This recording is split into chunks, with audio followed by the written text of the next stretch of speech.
One thing you can always count on is skateboarding never becoming complacent. It keeps creativity moving within the culture. The younger designers and creative people that do a really good job will spend the time on finding those things that aren't available on the internet. We're doing rider collaborations. It's not just pro models that these guys have. They have a direct line of communication to us, like, hey, I want to try something. Let me make a tracksuit, let me make a capsule collection, let me put patent leather on a shoe. You go sit in front of Fairfax High, or you go sit in front of Uniondale High School, or you go in front of Norman Thomas in Manhattan. Every kid that walks out of that school is wearing something that was designed like fucking 40 years ago. It's pretty wild. I think a lot of kids are looking at Shanahan now. It's like, oh shit, like he makes the 90s look cool. With the Dime, that was as quick as a text message saying, could we possibly do this? We've got something that's like really resonating with skateboarders out there.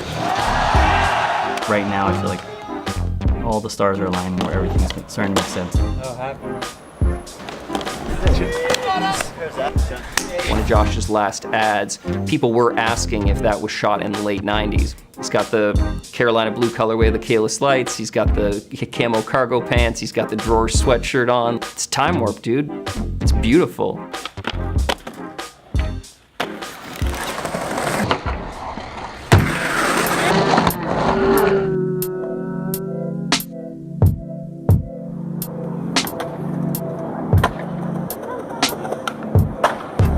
DC was one of the first skate brands in the industry, constantly pushing boundaries. And I think there was a period when it might have got away from that.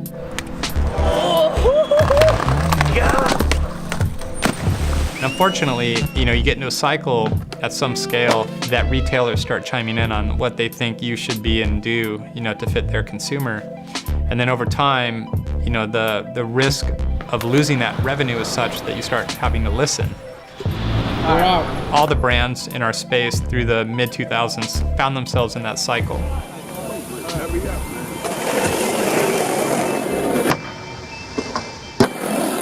It's a really unique point in time to realign the brand back to its foundation. And it sort of has become a mantra around here of utilizing the amazing history that we have to inform our future. If you're talking about what truly, I think, resonated with people in skateboarding, it was the first DC Team ad that was in a magazine. I think that was the first time that you looked at a roster. They're a crew, and they look dope as fuck. That was like the pinnacle at that point. There's no skateboarding in this ad, it's just announcing the team. That team, when you looked at it, it brought out an emotion in you. Now that it's not a magazine or a video format, it's all these small clips, it's all social media. You don't get to see the bigger picture that skateboarding used to be. It's like, hey, there's this team and these guys hang out together and they go on tour together. I think the days of free agent skateboarding is behind us, and I think people really resonate with the fact that it's a group, it's a crew.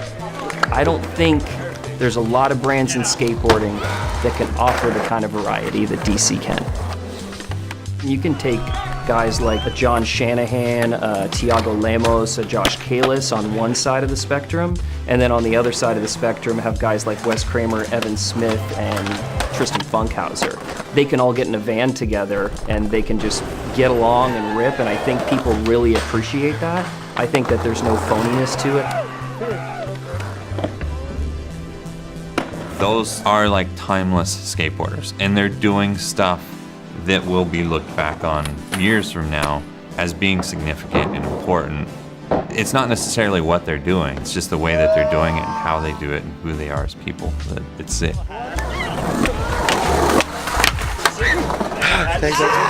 It's nice to see that DC's going back to what they always did well, and those things that they did well were timeless.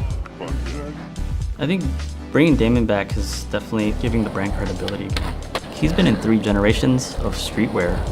He's the ultimate connector of this brand to art, to fashion, and to music. Oh shit, the kick out. Yeah. Right here, G. You gotta land it. I actually kind of like sitting in the background now, working a little bit more from a distance. My role is really to keep the brand authentic to what it was built on.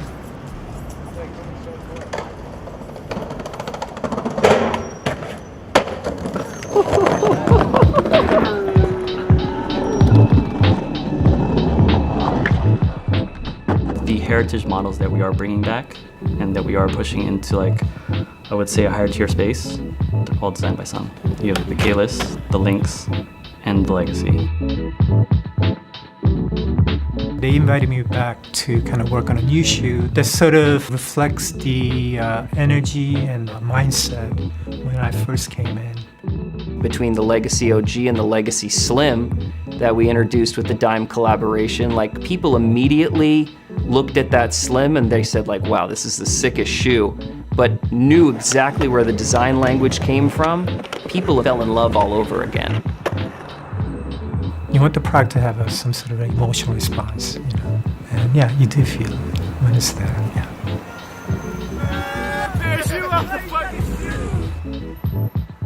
I want to show the glimpse of what DC can be in the future. Crazy to me how people have like the most calm faces when they skate. I'm like this every time. I think people honestly can be really excited about all these brand partnerships we have, whether it's in Europe or in Japan or here in the US, as far as like collaborations. People are excited to work with us. DC as a brand, it's really giving them the resources and a platform to grow. You want them to be able to feel that they have the ability to be creative with your group, and I think at the end of the day that speaks to how amazing it looks when it's finished.